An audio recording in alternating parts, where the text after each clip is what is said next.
Атакованы почти 20 регионов РФ. Белгородская область отрезана. Авиабомбы разнесли ключевые мосты. Минус 21 судно за 72 часа. Российский флот идет ко дну рекордными темпами. Совместные удары США и Украины по РФ. Президенты все решили. Трамп едет в Киев. Цена войны выросла до предела. Обращение к Путину и предложение Москве. Кремль согласен закончить войну. Новые теракты по всей России. На ГосТВ анонсировали новые атаки. Россиян шокировали словами Путина. Об этом и многом другом к вечеру 8 июля. Коротко и по делу о том, что действительно имеет значение. Это «Нехта». Меня зовут Дарья Петрова. Начинаем. Шквальный огонь по России. Дроны одновременно атаковали почти 20 российских регионов по заявлению Минобороны РФ. Но главное не маршруты, а цели. Под удар попал саратовский НПЗ. Он входит в структуру Роснефти и выпускает самый дефицитный нынче товар в РФ – бензин и дизельное топливо. Горит и Нижнекамск нефтехим в Татарстане – одно из крупнейших нефтехимических предприятий России. Оба только что отремонтированных НПЗ снова в огне.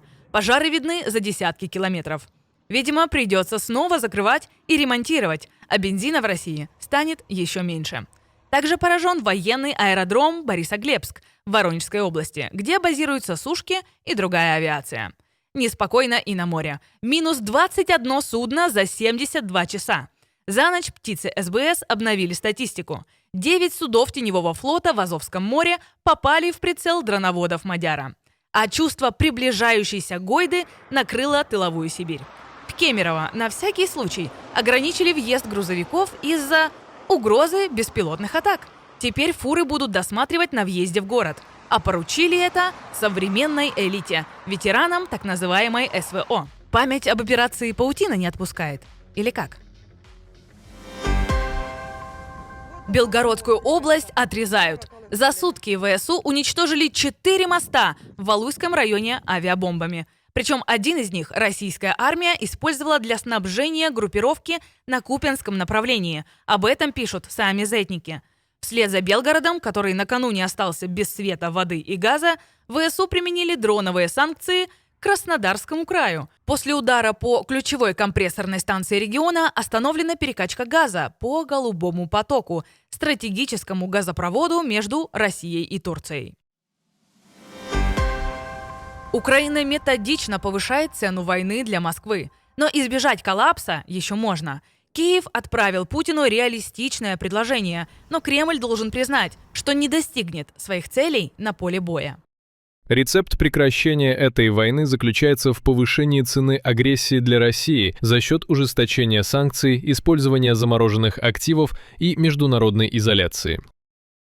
Министр назвал 4 ключевых элемента устойчивого мира для Украины, а именно юридически обязательная двусторонняя гарантия безопасности со стороны США, военное присутствие партнеров на территории Украины при поддержке Вашингтона, членство Украины в ЕС как элемент гарантии безопасности, а также дальнейшее укрепление украинской армии для сдерживания агрессии со стороны РФ. Но Путин не заинтересован в мире. Вместо спасения российской экономики ему хочется и дальше убивать украинцев. ВС РФ нанесли ракетный удар по жилому дому в Харькове. Попали и по АЗС в городе. По Киеву снова били баллистикой. Атакованы Черниговщина, Полтавщина и Днепропетровщина. В Одесской области ударили по 3 заправкам и объекту энергетической инфраструктуры. Число пострадавших после ракетного удара по Одессе возросло до 11 человек. Родился, немного пожил и умер. И все при Путине. На так называемой СВО погиб еще один россиянин 2008 года рождения. Когда Путин объявил о начале своей спецоперации, парню было 13 лет. Никита Малышев из бурятского села Поперечное учился в колледже. Не исключено, что завербовали его прямо оттуда. Контракт подписан на следующий день после совершеннолетия, в апреле 2026 года. Через 2 месяца Никита погиб в Запорожской области. В некрологе сказано, что его мирную студенческую жизнь прервал долг перед Родиной. Российская система работает четко. Школы, военно-патриотические лагеря и центры. Государство годами готовило этого ребенка к тому, чтобы отправить его умирать как можно скорее. Очередным преступлением будет и снижение мобилизационного возраста до 18 лет. Это именно преступление, потому что снижать хоть до 14, как в гитлеровской Германии, создавая Гитлер-Югенд, ситуацию на поле боя это не поменяет. Это всем понятно. И пацанов погонят на убой.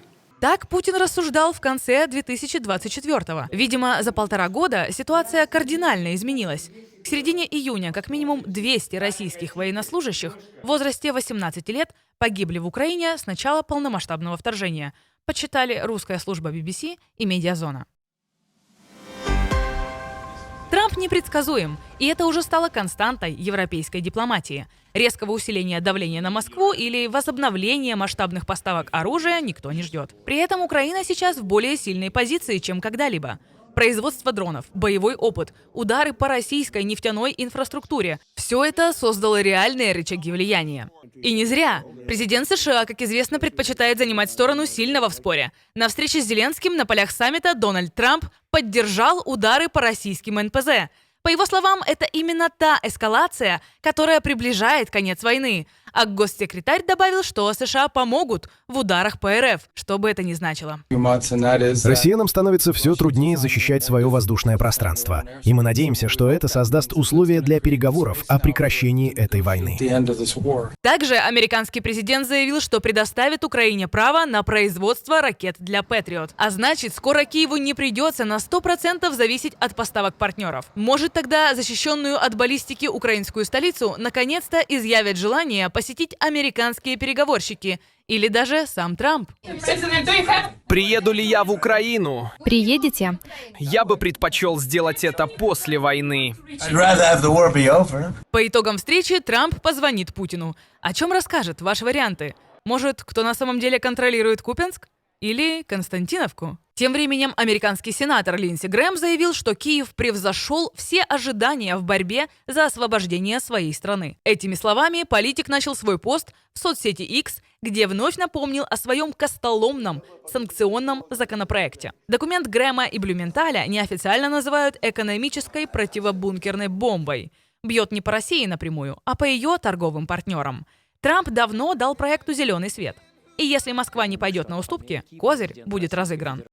Этим летом нужно приложить все усилия, чтобы оказать давление на Путина и заставить его сесть за стол переговоров и положить конец кровопролитию.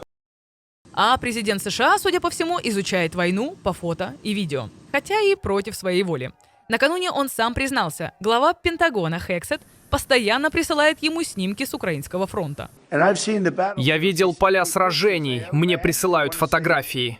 На самом деле хочется сказать, не присылайте мне их. Ранее NBC News сообщала, что вместо бумажных отчетов Хексет ежедневно присылал Трампу видеонарезку ударов по иранским объектам. Может, фото из Украины Трамп смотреть не хочет, зато приказы по Ирану отдает прямо с саммита НАТО. Похоже, пришло время новой видеонарезки от американского министра войны. США ударили по Ирану. 80 целей за раз. Системы ПВО, береговые радары, противокорабельные ракетные комплексы и более 60 катеров КСИР. Поводом стали атаки Тегерана на 3 торговых судна в Ормузском проливе. Иран ответил немедленно. Ударами по американским военным объектам на Ближнем Востоке. Воздушные тревоги звучали в Бахрейне и Кувейте. Они больные, с ними явно что-то не так. Мы сказали, идите и занимайтесь своими похоронными делами. А вместо этого они вчера начали стрелять ракетами и кораблями. Одновременно Вашингтон нанес экономический удар, отозвал лицензию на торговлю иранской нефтью. И пока Россия тонет в топливном кризисе, танкеры горят пачками, а Белгородчину вообще отрезают, Москва снова объясняет, как закончить войну. «Просто выйдите с Донбасса, и завтра все кончится», — говорит Песков. В интервью швейцарскому журналу пресс-секретарь Кремля изложил позицию коротко. Как только Зеленский выполнит условия и выведет войска, война завершится на следующий день. Условия, напомню, включают капитуляцию и передачу территорий, которые Россия даже не контролирует полностью. Параллельно Песков обозначил следующие цели после Константиновки, которую якобы Россия полностью захватила – Краматорск и Славянск. После этого вся территория Донецкой республики будет освобождена. Попутно Песков нараздавал советов Европе. Во-первых, Россия не представляет угрозы для Европы. Во-вторых, нужно прислушаться к опасениям России. В-третьих, если игнорировать опасения России, у вас возникнут проблемы. В-четвертых, В-четвертых, постарайтесь как можно скорее возобновить диалог с россиянами. И отдельно пресс-секретарь обратился к президенту Франции с требованием выполнить свое обещание. Мы по-прежнему надеемся, что, повторив это 1000 раз, президент Макрон возьмет трубку и позвонит президенту Путину. Они продолжат, что я позвоню Путину через неделю, позвоню Путину через месяц, позвоню через год. Так что мы терпеливо ждем, когда это произойдет. Ну позвоните уже, человек ждет. Говорят, в бункере скучно. Не с кем поговорить про печенегов. Но в России уже давно нашли способ, как справиться с насущными проблемами. И даже озвучили на федеральном телевидении. Маргарита Симоньян утешила россиян и максимально подготовила их к лучшей жизни. Ну, я еще помню, мое поколение помнит, как еда вообще-то была по карточкам. Вы не помните, что ли?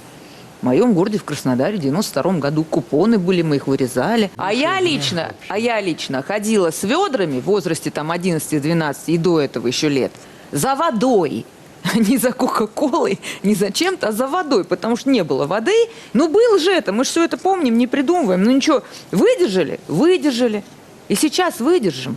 У меня нет никаких сомнений. Они будут делать все вот это для того, чтобы мы, как в 17 году, побежали, свергли царя-батюшку, а потом навертели такого, что сами же они и ужаснулись, эти англичане, да? Ну да, все же хотят Россию захватить. Британия первая в очереди на оккупацию. Раньше были США, но пресловутый дух Анкориджа на время изменил ситуацию. Сейчас, наверное, опять Вашингтон и Лондон соревнуются, кто первым ведет войска. Ну и отдельно Симоньян анонсировала, что движуха непременно продолжится. Безусловно, как сказал наш верховный главнокомандующий, будут еще у них попытки, и не такие попытки. Конечно. И теракты будут. Может, главреду Арти не стоит так сильно преувеличивать драматизацию, как сказала Матвиенко, а то еще глубинный народ начнет вопросы задавать. Например, как такая великая страна, как Россия, может позволить Украине совершать теракты в тылах?